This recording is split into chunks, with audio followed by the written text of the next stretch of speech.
He's done it again! Unbelievable! Oh, straight into the roof of the net. Nice one. Straight down the middle. So a good performance from both teams here today. Hi and welcome to Firstpost. I'm Rupha Ramani. Let's get started.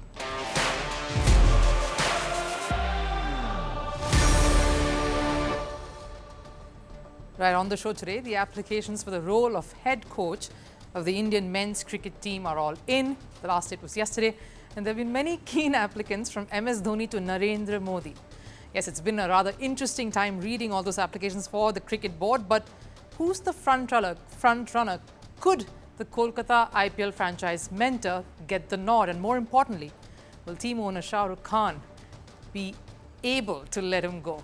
Barcelona, on the other hand, had no qualms in letting Xavi Hernandez go. They sacked the man for his comments on Barcelona's financial crises.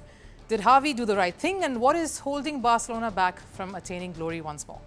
And speaking of glory, is this Rafael Nadal's final chapter on clay? We will not review his career or do an analysis here, but we'll share an open, emotional letter to Rafael Nadal. I'm sure I will speak for all fans all over in this. But first, a look at all the headlines in Sports 360. Starting with football, Cristiano Ronaldo wrapped up Saudi Pro League season in style. The Portuguese legend broke the record for the most goals scored in a single season. Ronaldo's side, Al Nassr, was playing Al Ittihad. Ronaldo scored twice and gave his team a 4-2 win, which brought his total tally this season to 35 goals. He surpassed Abdurrazak Hamdallah, who scored 34 goals in the 2018 season. A Spanish judge has ordered football's top bodies, the FIFA and the UEFA, to stop opposing the European Super League from being formed. The Super League is a breakaway league from the Champions League that will include top clubs from Europe's top 5 leagues. The judge ruled that the two governing bodies violated European Union law by banning clubs from participating in the league. The court also said FIFA and UEFA are abusing their position of power to prevent free competition. Over in tennis, in the French Open men's world number 2, Yannick Sinner made a rusty start moving into round 2, even though the scoreline read 6-3, 6-3, 6-4. And over in another round, Daniil Medvedev battled past Dominic Kiefer 6-3, 6-4, 5-7, 6-3 to reach the second round as well. And in the NBA, the Boston Celtics clinched the Eastern Conference Championship. They secured a 105-102 win over the Indiana Pacers, sweeping the series 4-0. With that victory, the Celtics have now entered the finals of the tournament. They will face the winner of the Western Conference Finals, where the Dallas Mavericks hold a 3-0 lead over the Minnesota Timberwolves. And to round it all up, former Australian Test opener Joe Burns is set to represent Italy. Yes, the decision comes to honour his late brother Dominic Burns, and he'll wear the jersey number 85 to remember his brother. That's the number of the jersey Dominic wore in domestic Australia cricket. Burns' mother has Italian heritage, and he will now feature in the sub-regional qualifiers as part of Italy's quest to appear in the 2026 Men's T20 World Cup. Now, the IPL is over and a World Cup is upon us, and with marquee clashes like India going against Pakistan, England taking on Australia, and the lesser-known teams like USA and Canada set to pose a decent threat to the big guns, the excitement is slowly gathering some momentum. And while the Indian team is focused on the T20 World Cup, the drama continues around what will happen post that. What drama, you ask? It's of course finding the right coach to take over from Rahul Dravid, whose contract will end with the T20 World Cup. BCCI has been hunting, and there have been quite a few hits and misses. About 15 days back, BCCI had invited applications for the role, and 27th May, that's yesterday, was the deadline set by BCCI for the applications. It's believed that the cricket board received more than 3,000 applicants for the post. Most of them are fake. You want to hear more? The applications reportedly carried the names of Sachin Tendulkar, MS Dhoni, Virender Sehwag. That's still okay, but it doesn't end there. It also included names of Prime Minister Narendra Modi, Amit Shah, and Shah Rukh Khan. Of course, people have a lot of faith in these gentlemen spearheading the helm of affairs at the Indian cricket team. But Kolkata may have won the Indian Premier League. It doesn't make Shah Rukh Khan a candidate for the head coach role, does it? People having a few laughs, but here's who's not laughing. The BCCI, they need to finalize a coach. They feel they have some time on their hands though. Their focus has to be the World Cup for now. The deadline is fine, but the BCCI brass wouldn't mind taking some more time before reaching a decision. Right now, the team will be busy with the World T20 for the better part of the month of June. After that, seniors will be rested from the tours of Sri Lanka and Zimbabwe, where any of the NCA-based senior coaches can accompany the team. So what's the hurry? And while there were many names linked to the coveted job like Stephen Fleming, Ricky Ponting, Aussies Mike Hussey and Justin Langer too, seems like not a single foreign name is in the mix. BCCI Secretary Jay Shah particularly certain and came out with a strong clarification that pretty much ended all the drama surrounding former Australian cricketers Justin Langer and Ricky Ponting, claiming that they had denied BCCI's offer. Neither I nor the BCCI have approached any former Australian cricketers with a coaching offer. The reports circulating in certain media sections are completely incorrect. We are focused on identifying individuals who possess a deep understanding of the Indian cricket structure and have risen through the ranks. With foreign coaches out of the picture, the magnifying glass is back on the Indian names available for the role. In the middle of all the speculations, another name's cropped up, that of the head of National Cricket Academy, VVS Lakshman. He's a prime candidate. He knows the system and understands Indian cricket all too well. He's helping affairs at the National Cricket Academy, the NCA, and also has been head coach. He's done this job for the junior sides, the under-19 and India A sides. But it feels like former batter is not interested as the role requires him to be away with the team for 10 months. But then a few days back, this happened. BCCI Secretary Jay Shah seen chatting with Kolkata IPL franchise mentor Gautam Gambhir, leaving us all wondering, is Gambhir indeed the perfect candidate to take up the job? And with Gambhir winning the title with Kolkata once again, this time as their mentor, it makes for a great case for him to take up the job. And what's with Kolkata staff, the mentors, getting all the offers for top jobs, especially after Kolkata has gone on to win? It happened with Trevor Bayliss. So who better than Gambhir this time? Someone who knows how to win titles. He did that as captain and now as coach. Yes, he's not been in that position, in that role for too long. He doesn't have that kind of experience, but he knows how to inspire a dressing room. You see the way he was celebrated after that win over the weekend, and you can tell he knows what he's doing. I really wish he comes in because he will infuse that winning culture he's infused here, and India would do very well under him. Being part of the national team and the patriotism that he has, I think he will definitely be tempted to take it. These words, of course, coming from someone who's played alongside Gambhir for a long time. And Gambhir wasn't just a marquee limited overs cricketer. That isn't just his profile. He's also a tactician. He has the attitude, the aptitude, and the will to lead. He looks like he's the top contender for the role at this point, should he accept it. But there are, of course, a few questions here and a few important concerns when Gambhir comes into top contention. One, will Gambhir get full autonomy? I'll explain. Gambhir is the sort of character who doesn't melt into the background like a Gary Kirsten or a Stephen Fleming for their respective sides that they have spearheaded as coaches. Gautam Gambhir is in your face. He's the boss and things have to go in accordance to his vision, his plan. When he's given charge, he expects full charge, full freedom, no holds barred. Will that be offered and will there be hard negotiations on this particular front? Maybe with a young captain at whose team Gambhir can shape and mold. But with seniors still around, will that transition be just as smooth without friction? Well, this possibly is also the last phase of some seniors like Virat Kohli and Rohit Sharma. It is a transition phase that the Indian national team is going through. So maybe Gambhir is perfect to step in just about now. That's a question to answer. Second, of course, and equally important, will he leave his beloved franchise? Or better yet, will Shah Rukh Khan be able to let him go? After taking them to IPL glory after a decade as mentor, will Gambhir leave Kolkata and will Shah Rukh Khan just quietly watch him? Kolkata having just found a winning combination, but national duty is a bigger picture, a bigger calling. Because take a look at this and imagine this. Shah Rukh Khan waving a blank check at Gambhir, asking him to stay with the franchise for 10 years, whatever the amount he fancies. This is not me just making up a scenario. It was reported that Shah Rukh Khan had a conversation with Gambhir about this. And knowing Shah Rukh and the ultimate Bollywood star that he is, he might just have enacted that scene in all its glory to Gambhir. A blank check to make Kolkata's biggest prospect come over and take charge. Will the power of a superstar hold sway, or will Gambhir answer the call of duty that he so passionately yearns for? Now let's face it, Indian men's cricket team coach is not an easy job. It's managing a dressing room that will be overflowing with its own share of egos and superstars. It's a managerial job like none other, and one that has just one goal now: winning an ICC trophy that's really been wanting for many, many years.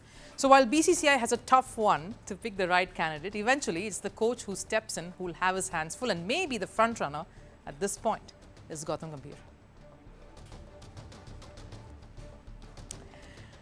Right, you ask football supporters about their loyalty towards their club and they will simply say the support is for life. Imagine the passion a player would feel. Xavi Hernandez is the biggest example of that. Spain national, Barcelona's academy product, a club where Xavi spent 17 years during his playing days. A club where the Barca legend won every trophy possible as a player. Be it the Champions League or the domestic league titles, Xavi won a total of 24 trophies while playing at Barcelona. And when he took over the managerial role, everybody expected Xavi to replicate the same success as manager. In his 3 seasons, he won 2 trophies that included the La Liga title and the Spanish Super Cup. But that wasn't enough for a club like Barcelona, a club that never gets tired of winning. And more than the results, it was Xavi's sharp tongue that probably cost him his job. I think our job and what we have done is not well valued. And that's why I decided long time ago, in fact in the beginning of the season, that it was going to be my last one as coach. They make you feel you are not worth it every day. It happened to all the coaches. I spoke to Pep and he already told me, also with Ernesto Valverde and Luis Enrique, I lived it. I saw him suffer. I was excited to continue. I believed a lot in this project, in this squad, but it couldn't be. Yesterday they told me it was not going to happen and I had no choice but to accept it. That's quite a mouthful. From criticizing the role to saying his job isn't valued and even giving Pep Guardiola's example. Xavi wanted to emphasize the challenges of being a Barcelona manager, but he might have rubbed the owners and the management the wrong way. The final nail in the coffin was his statement about their financial crises. Our fans and club members must understand the situation is very difficult, above all on the economic level, for us to compete with our top rivals, whether it be Real Madrid or teams in Europe. We have to accept that. That doesn't mean we don't want to compete and that we won't fight for titles, but this is the situation Barca is in. That comment was made after a league match against Almeria. While Barcelona didn't retort or respond to this, they just went ahead and sacked Xavi. No one likes dirty linen being washed in public, and Barcelona as a club is no different. Every club fights its own demons. Just do not talk about it in front of the world. Xavi crossed a line with his own club and paid the price for it. And instead of resolving Xavi's concerns that are very grave, let's be honest, the club thought best to remove and shoot the messenger. A legend of the club at that. But does that solve Barcelona's problems? And was this the right thing to do? If Barcelona aims to get back on the top, get back to winning ways, the point is not about lack of finances. We've seen clubs with very small spending power doing miracles. The larger point is to resolve concerns and try to find solutions. The club, which was once the epitome of footballing excellence, now finds itself in a state of turmoil. From dominating Europe to now facing financial hardships and managerial instability. You name it, and Barcelona is most likely to be mired in it. The club's fall from grace has been nothing short of dramatic, and Xavi's comments and brazenness in talking about it has truly exposed the serious issues that plague this club. Issues that no one has embraced, revealed or addressed openly. They are there, and it has to for years for it to come out in the open in this manner. Barcelona's decline on the pitch, coupled with financial struggles and managerial missteps, are reasons enough to create a toxic environment. Xavi, like many fans, expected more from the club he loves, and maybe he felt honest reflections and addressals were the way to cure this, to move forward. But that is not how the club is thinking. Barcelona's financial woes have been well documented. Years of overspending and mismanagement have left the club in a dire state. The pandemic only made it worse, highlighting the need for a sustainable finance model. It's gone to the extent that Barcelona are not even sure if they can register contract extensions for existing players due to La Liga's financial rules. So forget bringing in new players this summer. The more Most recent figures revealed that Barcelona have gone overboard on players' contracts. The club has spent $218 million in excess, according to La Liga's findings. And if they want to operate in the transfer market, they will have to bring that figure down. This was the same reason why they had to let someone like Lionel Messi go. And Xavi pointed out these very issues. He stated the obvious, but that didn't go down too well with club president Joan Laporta. Going back to the comment Xavi made about not having the financial clout to tackle sides like Real Madrid, for instance, who will be signing Kylian Mbappe for a huge price, or Manchester City, who literally have all the star players in their squad, Erling Haaland topping that list. And don't get me wrong, money doesn't win you trophies, but money ill spent will surely peg you back. And the reason why Barcelona find themselves in this situation is because of this. Something that was deeply bothering Xavi Hernandez, and something that he sounded off as a warning to the next manager coming in. To the new manager, I tell you, you will suffer. This is a very complicated place to be. This is a difficult job and you have to be patient. It's so difficult to coach Barcelona. The only thing that can save you at this club is winning. This is a fact, whether you're a foreigner or not. A clear indication of the immense pressure that comes along with managing Barcelona. Despite not having financial backing at the club, winning is the only way you can save your job. There has been no official statement just yet, but reports suggest Barca is close to signing Hansi Flick, the former Germany manager, and he will have a tall ask. So what can Barcelona do to save face and to reset and move forward? Maybe focus on sustainability. Barcelona will have to give up on short-term success and look at the long-term rewards. Invest in their youth academy. If they can't spend, they will have to nurture more talents like Pedri and Gavi. And historically too, they've invested in youth development. This is the same club that gave birth to the likes of Andre Iniesta, Xavi Hernandez himself and Lionel Messi. Maybe it's time to look inward and towards history. And if they want to bring back the glory days, they will have to try to make sure they find the right solutions instead of scrounging for quick fixes.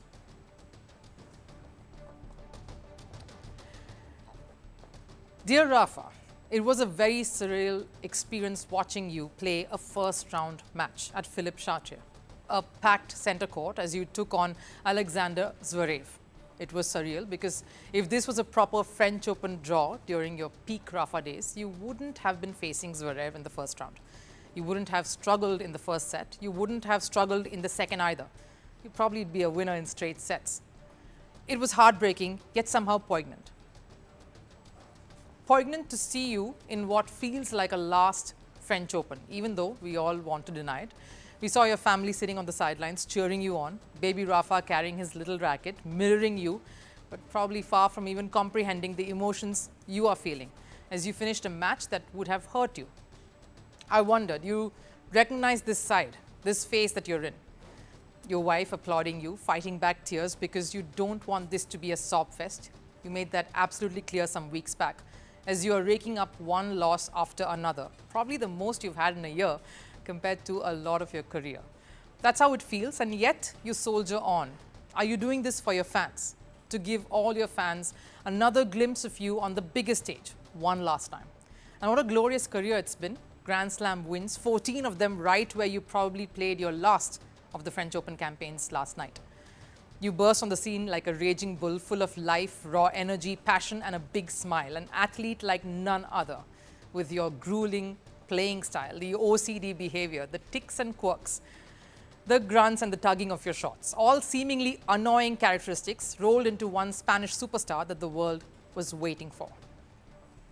And like they say, game recognizes game, and Roger Federer and you together forged memories that we tennis fans would cherish and remember for generations to come. The fight, the glory, the rallies, the wins, the losses, the rivalry, the love and the laughs, the tears and everything else in between. You both shared wonderful moments together to give us, undoubtedly, the best rivalry tennis has ever played and witnessed.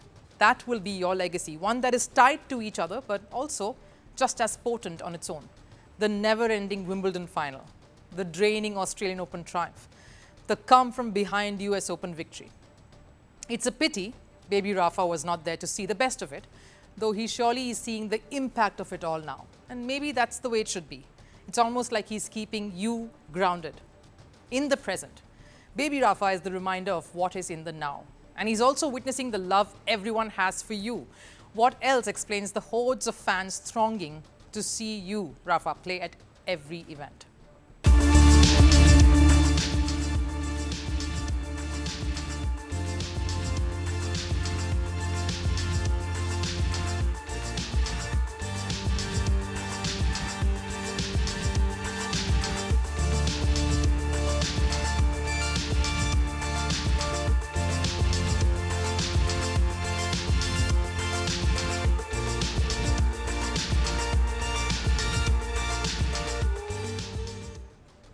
They follow you everywhere you go. It's an entourage you never asked for, but one that you truly deserve.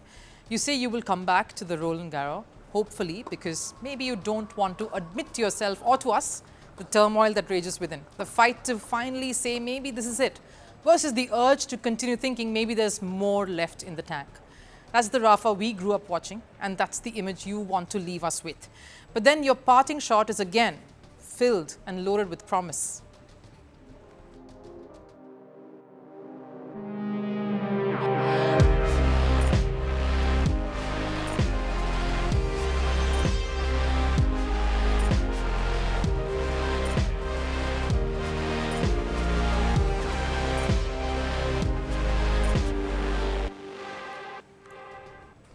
I can almost sense the pain as you said those words last night after your loss. You say you want to be there at Paris. You're not sure, but you want to be there at the Olympics, at the city that has given you and us some of the best sporting memories. And maybe that's what we will look forward to, a reunion right there at Paris once more. While it is difficult to see you shades below what you're capable of playing at, I think it's a cycle we just need to be a part of just as much as you are.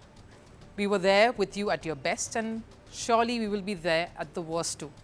The year is not over. There's a little more tennis left in you, Rafa, and even if it's just to say goodbye.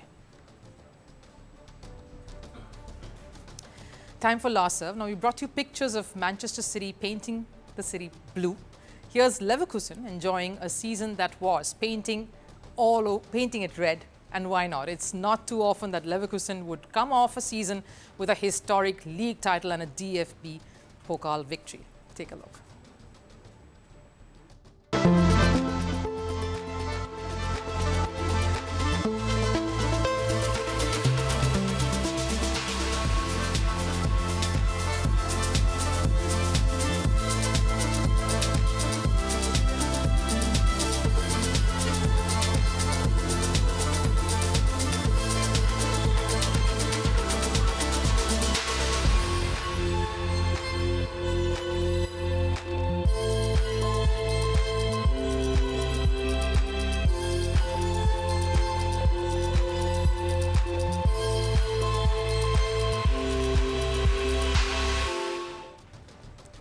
What an amazing season, in fact, it was for Xabi Alonso and his boys. That does it here on Firstpost. I'll see you again tomorrow. Till then, do take care.